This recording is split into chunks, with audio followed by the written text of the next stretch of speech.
All right, so now there's a little bit of a transition. We're going to go into interview mode.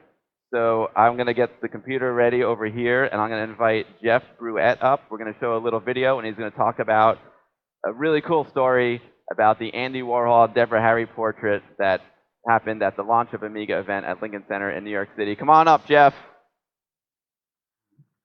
Jeff Bruette. Okay, so I got a microphone for you. And I'll cue up the video. I think you're on. Good morning, everyone.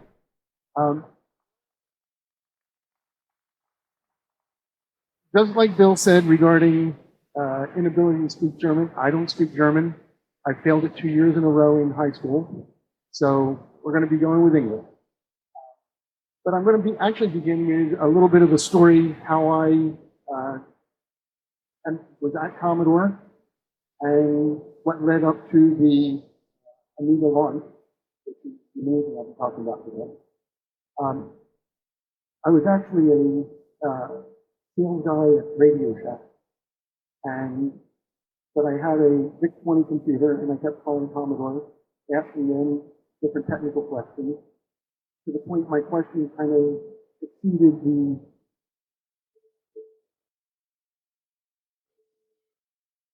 maybe if you stand over here. okay. Yeah.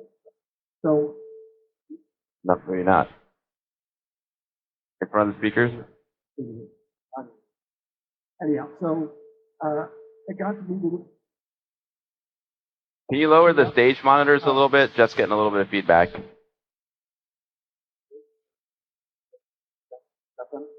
Or maybe you stand back here, Jeff. There we go. Try back here? Okay. All right. So my questions got to be sort of beyond what they would be able to answer on the phone. And they suggested that since I was learning so much about the VIC-20, I should come in and get a job with them to kind of be tech support for other people, and I could research a lot of my questions in-house on my own. And that's exactly what I did. I went in, interviewed, and 2 weeks later they offered me a job. So I left Radio Shack, went to Commodore, and was sitting sort of waiting for the phone to ring so I could answer people's questions. But while I was sitting there, I'd also kind of doodle around doing graphics on the VIC-20. And the department I was in was also doing games for the VIC-20. So they saw what I could do with computer graphics and had me start doing graphics for games they were developing, including things like Gore or kind of a refacing of Pac-Man to become what became Cosmic Cruncher. That led me into actually being a programmer for the Commodore 64. And my probably biggest claim to fame on the 64 was I was the programmer for Wizard of War for the Commodore 64. Commodore then disbanded the games group, and the engineers, our group, most of us ended up in engineering. However, I went to marketing and kind of became the technical liaison within marketing to do graphics for, can hear? Now they need more volume. Go back here. Hello? Volume up. Hello? I don't know. Okay. So, is that better? Can you hear me now? Okay. Sorry about that. So, I was kind of in the marketing department doing, being the technical liaison. So when they would do commercials or need graphics to go on packaging, that sort of thing, I would create those images for them or go to go to the production facilities, making sure that the computer was being represented technically accurate or making it do whatever it needed to do for the commercial. When Commodore then acquired Amiga, they were having the paint software developed, which was GraphicCraft and ProPaint. Those were being developed by a company called Island Graphics in Sausalito, California. So, volume up. That's good. Hello? Test. Okay. So I went to Island Graphics. They temporarily relocated me to Island Graphics in Sausalito to sort of be the product manager for the graphics software. There were some contractual disputes between Commodore and Island Graphics, mainly because the operating system was still being developed, and Island Graphics felt that they were having to keep reinventing the wheel because functions that they would develop would stop working because there'd be a change in the operating system, and then they have to go back and fix things that they didn't break. But so simultaneously, while they were developing graphic software, R.J. Michael was developing a paint program in-house just as a backup in case everything crumbled with Island Graphics. About 3 or 4 weeks prior to the Amiga launch, I was suddenly called back from Sausalito back to Commodore on the East Coast in Westchester, and I was told that I needed to go to New York to teach some guy how to do some computer graphics because they had hired him to demonstrate the Amiga's graphic capability at the launch. I was kind of frustrated with that. I said, why didn't you just hire somebody that knows how to use a computer? And they said, well, this is Andy Warhol. I had no idea who Andy Warhol was. And, but I was, it was my job, so I packed up my things and I was talking to one of my coworkers and told him about my frustrations, and he said, well, who is it you're going to teach? I said, his name's Andy Warhol. He was quite enthusiastic. He said, Andy Warhol? I said, yeah, is he somebody special? His response was, he's the guy that did the Campbell soup cans. I interpreted that to mean that this is the guy that designed the labels for the cans on the store shelf. And we didn't discuss it any further. I just took it at face value and off I went.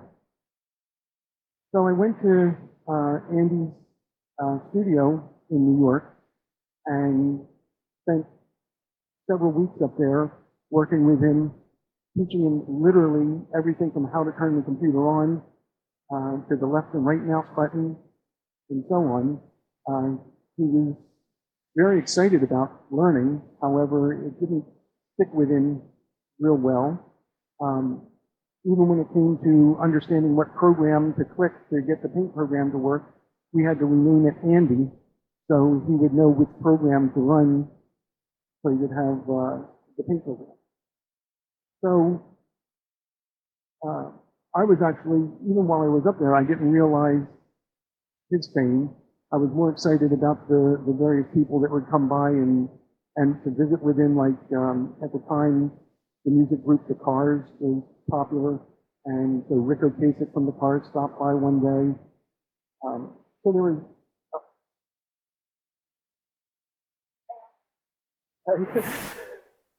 Test? Is this better? Okay. Okay. All right. So I was more excited about the people that visited, but his studio was a real interesting place. It was not a clean place. It was very warehouse-like. Paintings leaning around all over the place, people just kind of milling about, doing different things. And even one time is that popping with me or something? So there was even like one occasion that I was wandering around and saw a gentleman working on something with punching bags, a bunch of Everlast punching bags, and they were these just painted white that had sort of line drawings of religious figures on them. And I asked, what's this? And he just described it. Oh, so these are Andy's disciples.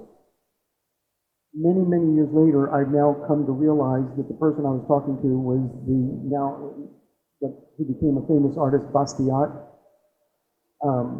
So I didn't realize, though, what I was in the midst of this entire time. So anyhow, we now are getting up to the Amiga launch. And I think probably this would be a good time to show this video that I prepared that kind of tells the story that people never really realized. Okay. I got a question for you. Jeff. Yes. When you showed Andy the Amiga for the first time, I can't help but think about the scene in Star Trek when Scotty picks up the mouse and he goes, "Hello, computer." Was it something like that? I'll be honest. I don't remember. I don't remember what it was like that first time, because for me it was more about getting. I was more focused on the technical aspects as opposed to how this person was reacting to it. It was. Yeah, I was very much that computer nerd kid. Right. So I was, yeah, and particularly being in New York, I was very much out of my element of comfort of, you know, slow Westchester. In fact, I can tell this story that I even, because I was so concerned about being in New York City, I had even brought a handgun with me and had it in my pocket. America. There you go. That's amazing. Yeah, I mean, the Andy Warhol is so iconic, and the art scene in New York was so vibrant back then, and Andy and Debbie hanging out at Studio 54. Did you get to hang out at Studio 54 with them at all? I did not. I mean, I knew that was the kind of circles he traveled in because he would talk about, you know, MTV Music Awards or doing things for MTV and that sort of thing. But it never really, at the time, did not hit me who he was. Wow, that's amazing. That's good. It's good because then you would have been more nervous if you knew who he was. I think that's actually why he and I worked together so well. Is I wasn't there as a fan. I wasn't asking for his autograph or oohing and ahhing. I mean, for me, I was just there doing my job, trying to show this guy how to use a computer. And so let's check it out. The video. This will explain some amazing piece of Amiga history right here, folks. This is the untold story of the digital portrait of Debbie Harry by Andy Warhol. In 1985, Commodore commissioned pop artist Andy Warhol to demonstrate the graphic capabilities of their new Amiga computer at a launch event at Lincoln Center in New York City. Commodore produced a promotional video of the event. The following segment from that video shows how Andy Warhol's demonstration was portrayed of his creating a digital portrait of rock icon Debbie Harry.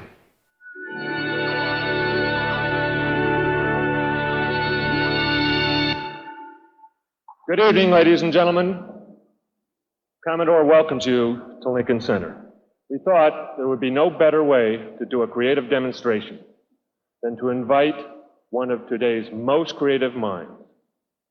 He's a publisher, he's a media star, but above all, he's an artist of the first order. Ladies and gentlemen, please give a warm welcome to Mr. Andy Warhol.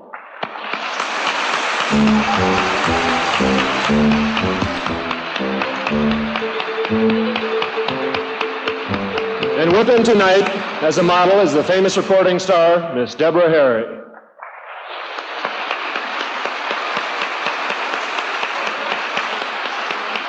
Are you ready to paint me? Yeah. Ladies and gentlemen, I'm here tonight to help assist Andy do his first computer portrait using the Amiga computer. First off, Andy is going to take a digital snapshot of Debbie, which is running on this system, and you can see the image up there on that screen. And you just select the image and it comes down.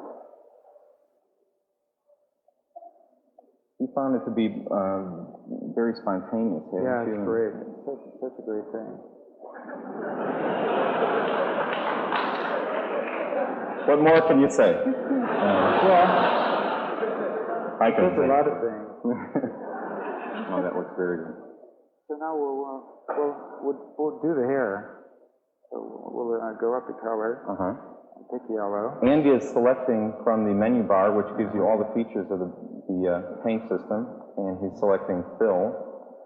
And this is a slow version of the fill, just so you can see how Andy decides to work.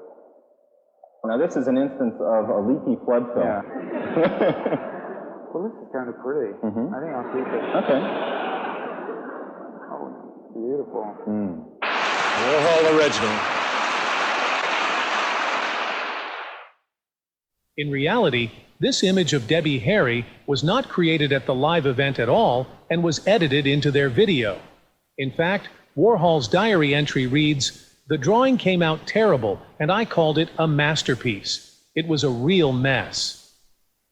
The live event image actually looked like this. The Debbie Harry portrait that was used in the video had been created earlier in the day during a dress rehearsal for the event.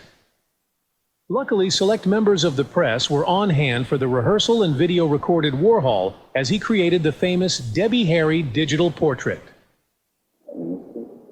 Lights on the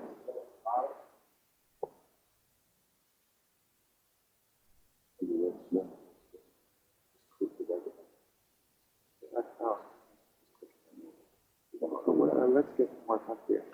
Could you place the camera more? A little closer. Oh, no, zoom in, zoom in. Yeah. Technology is wonderful. Zoom in? Yeah, zoom in. Oh, yeah, that's great. Okay. Just click the right. Okay, look right in the camera. Yeah. That's it. I can't let it. Now save it for you? Yeah. Okay, and then we wait for it to come over. Now what's going on is this image is being saved in that machine over there, which has the digitizer software, and we'll bring that disk over here so that Andy can then put his own personal touch in using the Graphic Paint program, which is the artist program that comes with the system. Thank you very much.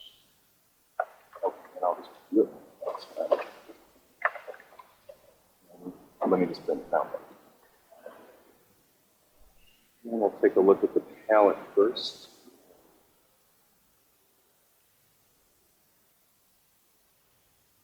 And then we're just getting the file off the disk, which is the image of Debbie that was just taken.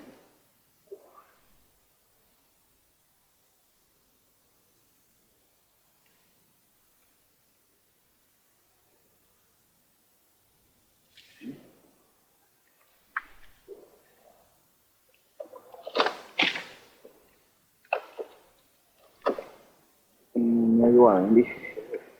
Go to it.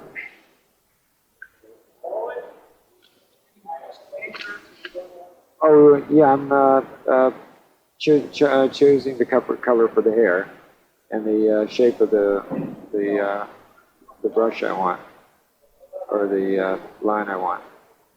And so I take the color and the left line. Use the left line. It's really incredible how much the images that Andy's done on the computer relate to his previous work in doing silk screens. I think there really is a direct relationship in the appearance of the images. I think it's really natural for his work.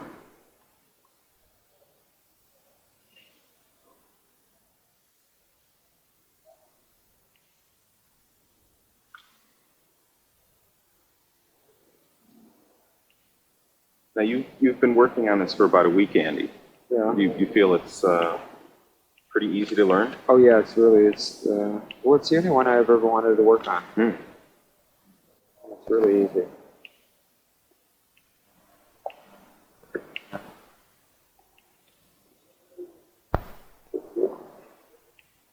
Oh, there.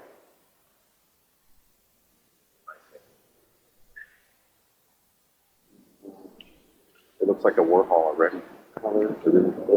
I think you could just sign it. Warhol's experience at the rehearsal was more to his liking as he reflected in his diary, "We ran through it, and the easiest part is running through our thing for the press. That's so easy." The computer was about to be reset. However, due to quick thinking by one of the engineers, the image was saved to a diskette. This is the iconic digital portrait of Debbie Harry by Andy Warhol that is so well known. Warhol signed the diskette and gifted it to the engineer. This diskette is currently displayed with one of the original prints of the Debbie portrait to create an amazing, one-of-a-kind assemblage presenting Andy Warhol's most iconic digital artwork.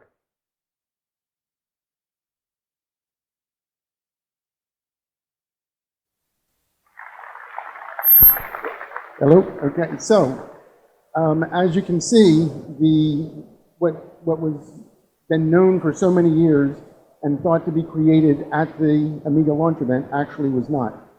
And I've known this because I'm the engineer that's referenced in this. Whatever possessed you to save it. That's an amazing, amazing moment in time there.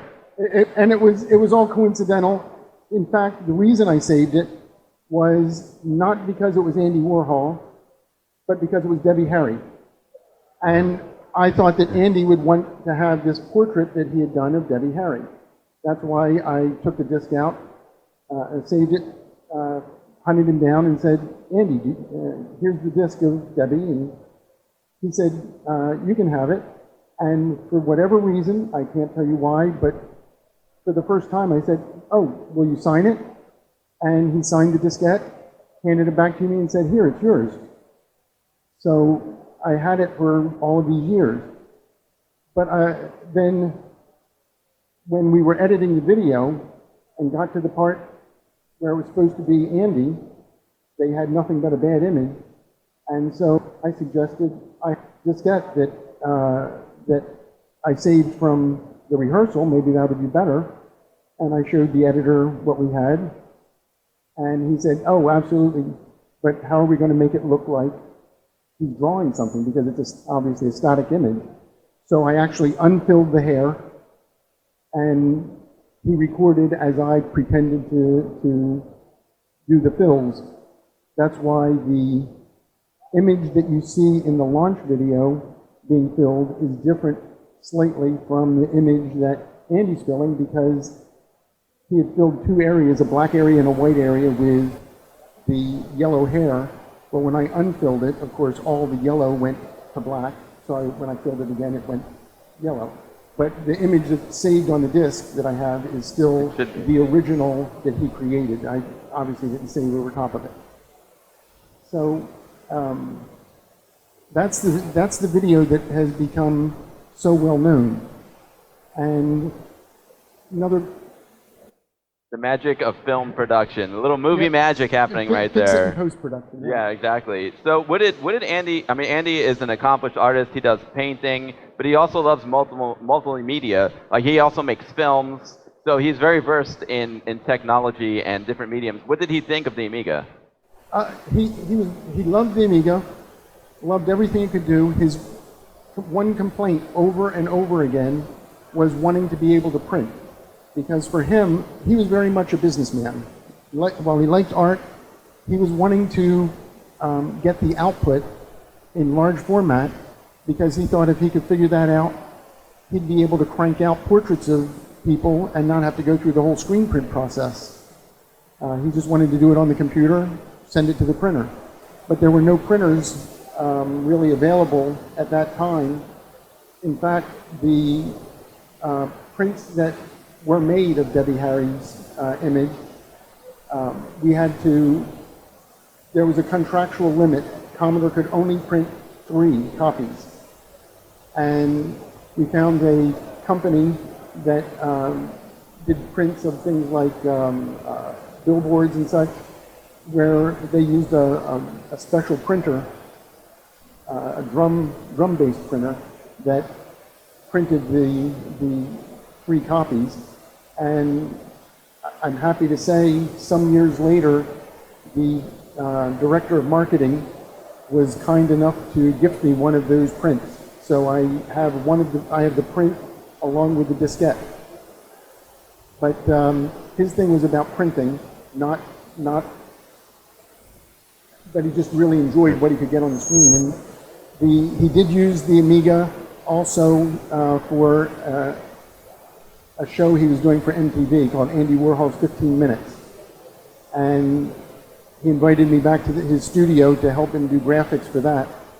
So if anybody ever sees the pilot episode of Andy Warhol's 15 Minutes, you'll see Amiga graphics throughout that, title graphics and so on, and some special effects that are done in there.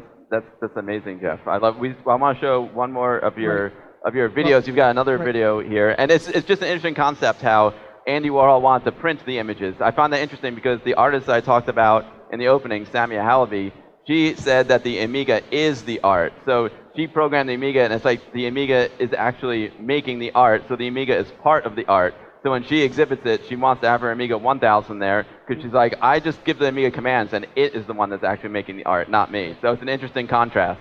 Right.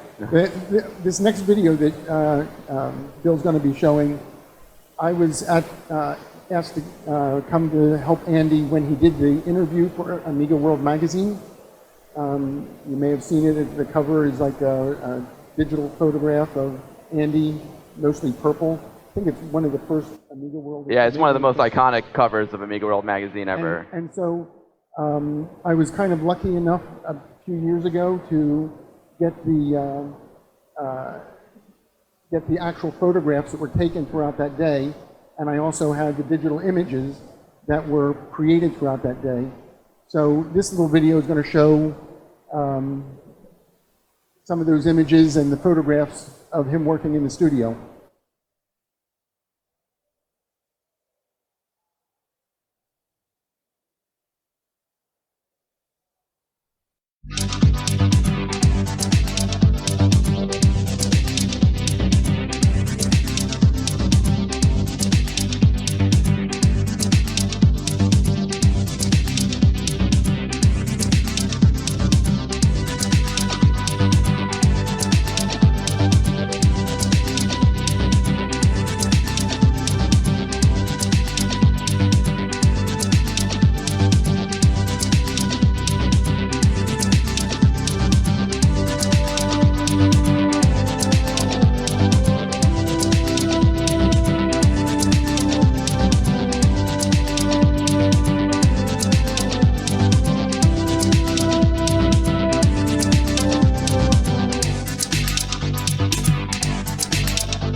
Those are amazing, amazing images, Jeff. And it's really interesting to me how Andy turned the monitor 90 degrees. He was doing, vertical images before TikTok, way before TikTok. thinking ahead there. The Amiga's even before TikTok. I love it. It's actually surprising how many people have not noticed that the cover of the Amiga World issue, if you look, the monitor is actually turned so it's no longer landscape, it's portrait arranged, which meant when Andy was working with it, he had to turn the mouse 90 degrees and move the mouse thinking sideways, I guess is the way to put it. And he successfully did that.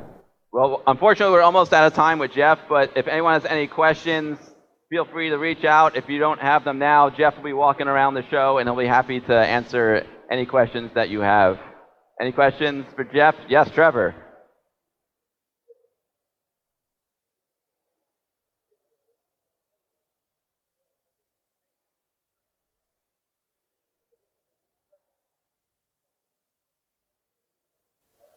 The comment was how sometimes you see the graphic craft, sometimes you see pro paint. And that probably depends on whether the picture was just being loaded up for to be photographed, like for example in the famous Debbie image that Alan Tannenbaum took. That's kind of the one that goes around with Debbie leaning on the monitor. And so that was loaded back up just for that purpose. And I actually do want to mention, this segment was supposed to be both myself and RJ Michael, and I kind of stole the whole segment here from him. And so, but RJ is here, and he's going to be, I don't know whether he's going to be stationed at a table, but he will be doing meet and greets throughout the day.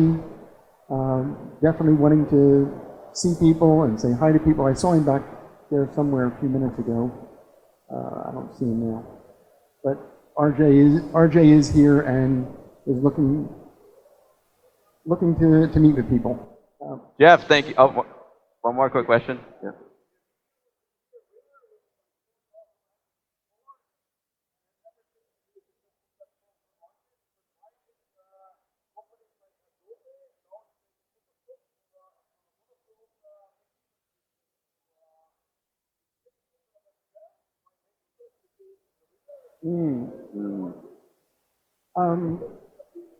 Amiga should have been the winner, but Commodore thought otherwise.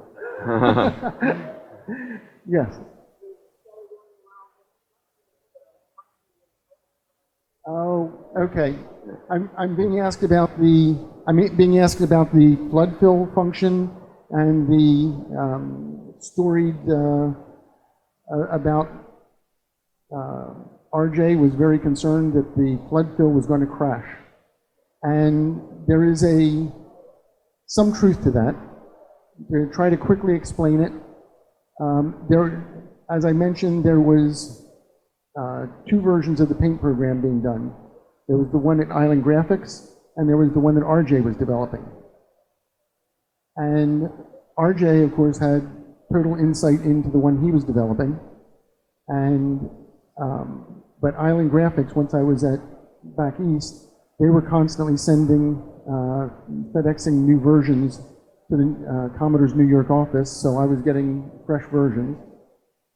One of the things that makes the flood fill, no matter what version it was, kind of susceptible is when you capture a digital image, you can end up with lots of little speckles of pixels, because that's just the way the video captured it. And when you go to do a fill, every time as the routine hits one of those little pixels, it has to remember that position. So as it continues on filling, it has to come back and catch that spot that it missed. If there's lots and lots of pixels, there can be lots and lots and lots of coordinates, which means the stack of coordinates can ultimately be more than the computer can handle, which could lead to a crash.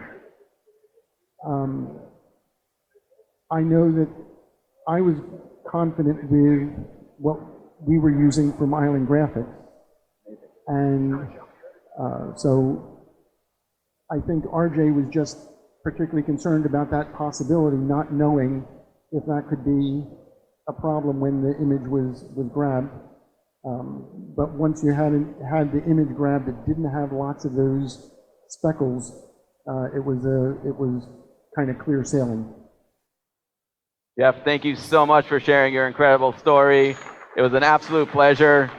Thank you for making the launch of Amiga Video even better. Yeah, and I want to thank everybody for even caring about this, because I hadn't really kind of been on the Amiga circuit, I guess you might want to say, because to me this was just a story where so many of you are into the hardware, the updates, the new development software, and I guess I didn't really think anybody cared about the once upon a time story. So that's why this story really hasn't been out there for years and years and circulating until just the past couple years. Well, I'm so glad that you found your tribe, Jeff. Thank you, everyone.